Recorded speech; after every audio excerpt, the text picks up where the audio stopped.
Hello, Adam E. Stewart, Malcolm Lovejoy, back in effect with another reading from Sex and God.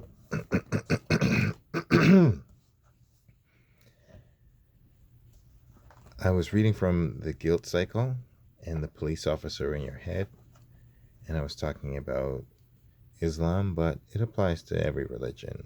And I was reading a story about Ayan Hershey Ali, and I stopped in the middle of it, but I'm going to read the whole story again. It's just 2 paragraphs.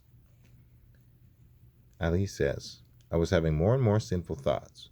When we were alone, Abshir would kiss me, and he could really kiss. It was long and gentle and thrilling and therefore sinful. Afterward, I would tell him how bad I felt in the eyes of Allah, how much that bothered me. And Abshir would say, if we were married, then it wouldn't be sinful. We must exercise willpower and not do it anymore. So for a day or so, we would steel ourselves and refrain. And then the next day, we would look at each other and just kiss again.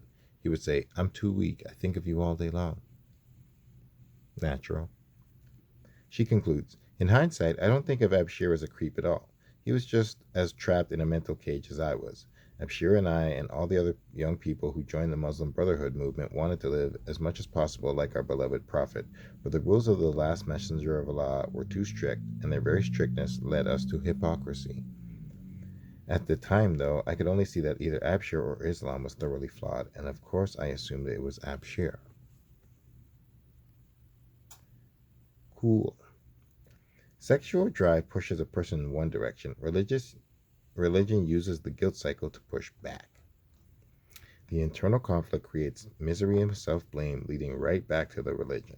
An effectively infected person will learn from childhood the things that are sinful and develop an internal moral police force to keep watch on all thoughts and deeds. Yikes. This is not the same as a conscience. Wow, this is cool. That's like emphasized in bold letters. This is not the same as a conscience. People develop a conscience with or without religion. Our culture teaches murder and cheating are wrong. We don't need religion to teach us this. Man's got a point. Guilt comes from a different place in our mental experience, a place that is independent of general cultural training and directly related to religious indoctrination. That is why 2 people may feel guilt about different things while being equally convinced that cheating and murder are wrong. A simple mental experiment will illustrate this.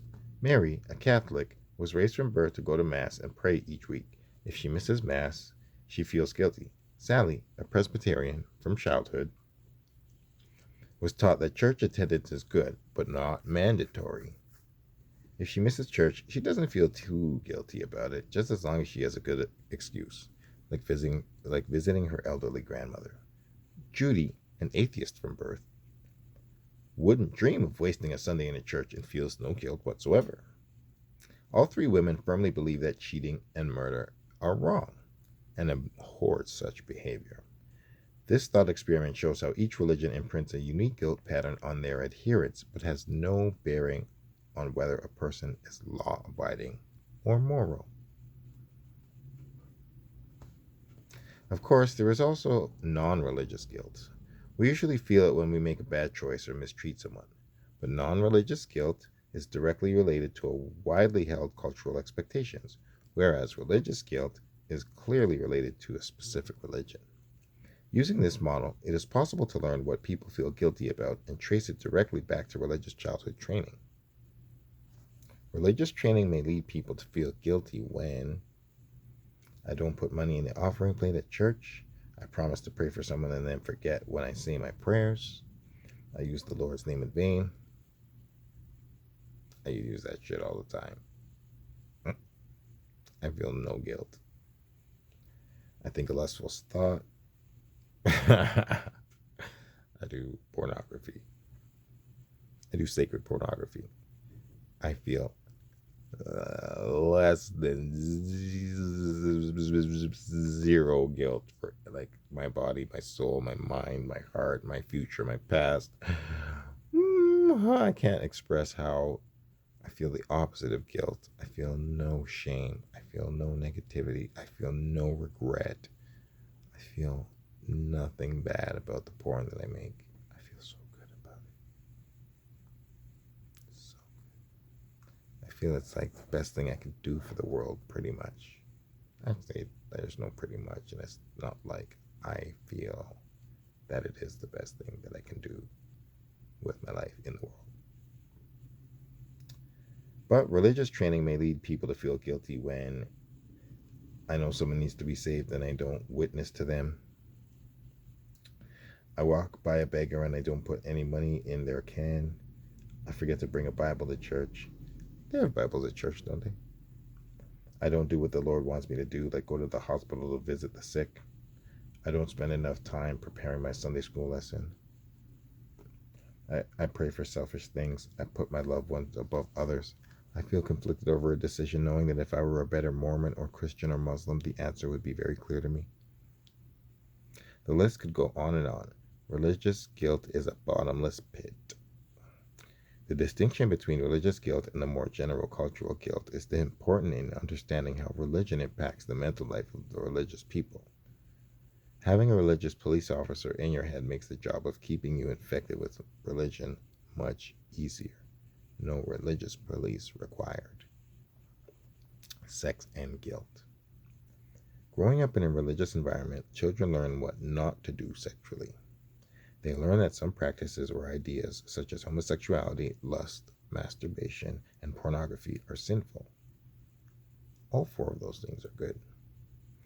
These ideas are embedded in the minds of children years before they are ready for marriage, so it's no surprise that many religious people have little or no experience with sex and know little about their sexuality.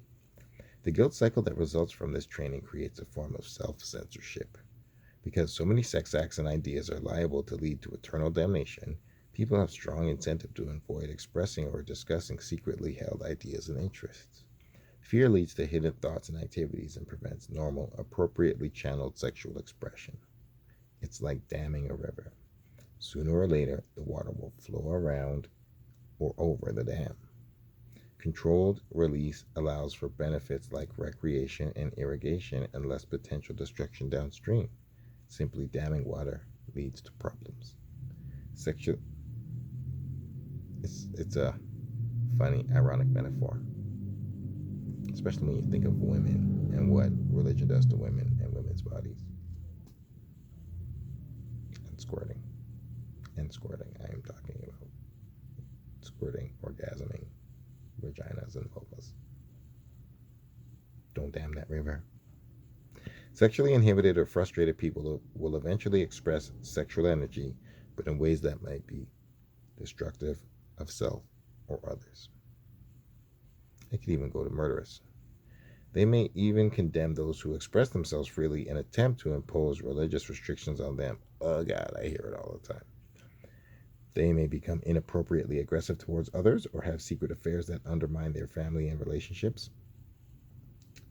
Worst of all, they may physically, verbally, or sexually abuse those who are more vulnerable.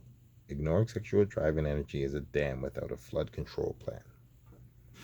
Religious guilt can take a normal, straightforward drive and distort it into unrecognizable forms. Many a church has angry, gossipy women in the kitchen who have not had sex in years. Many a male church elder has been known to abuse his children or wife. The incidence of sexual acting out on part of important church members is not reflected in clergy abuse statistics. It seems reasonable that church members engage in at least as much sexual acting out as clergy. This is not to say that everyone in a church is acting out in sexual frustration, but there are many, as we might suspect from the divorce statistics discussed in Chapter 3 and the porn and child abuse statistics that we will discuss next. There is no way to quantify the sexual behavior of religious people because the behavior is so easily hidden. But if priests can get away with child sexual abuse for decades and ministers have illicit affairs for years, even fathering children were church members, why wouldn't this be happening with many others in the church? Over the course of 30 years, I saw dozens of quiet scandals among laity. The issue came to glaring clarity for me when 3 lay church officials from 2 different churches were caught in various forms of inappropriate or abusive behavior in the same week. One man was found to have abused his own children from a young age. A key woman had a child that was not fathered by her husband, but one of the ministers. A long serving and upstanding family values, quote unquote, leader was exposed, quote unquote, and pushed out of the church for homosexual behavior. It is time to acknowledge that sex is happening all the time amongst church members, but it is hidden, secret, and all too often exploitative or abusive. 3 statistics bear this out. In the United States, the most religious areas of the nation have the highest divorce rates. 2. One of the best predictors of child abuse and sexual abuse is the religiosity of the parents. The more religious the parents, the more likely they are to abuse their children. 3. The states with the highest porn use are Utah and Mississippi. Mormon, Utah tops all states in internet porn in each of our 4 different measures. Generally speaking, the more religious conservative U.S. states and zip codes have the highest porn use by a small margin. In the most religious areas, the only time porn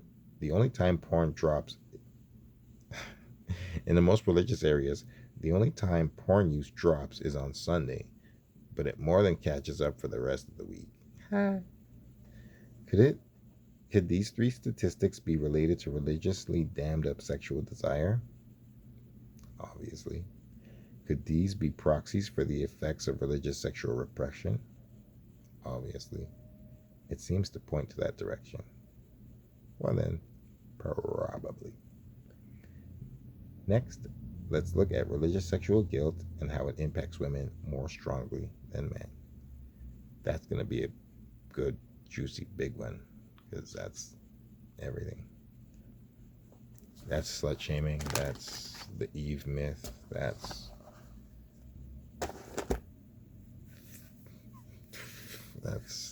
just Sharia law, that's just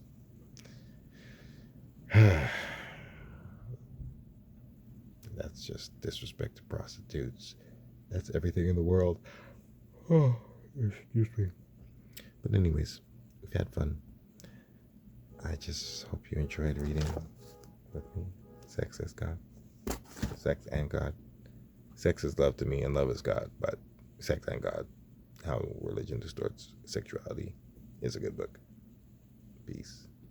Tupac says peace, and Little Kim says peace, and My Man the Supreme says peace.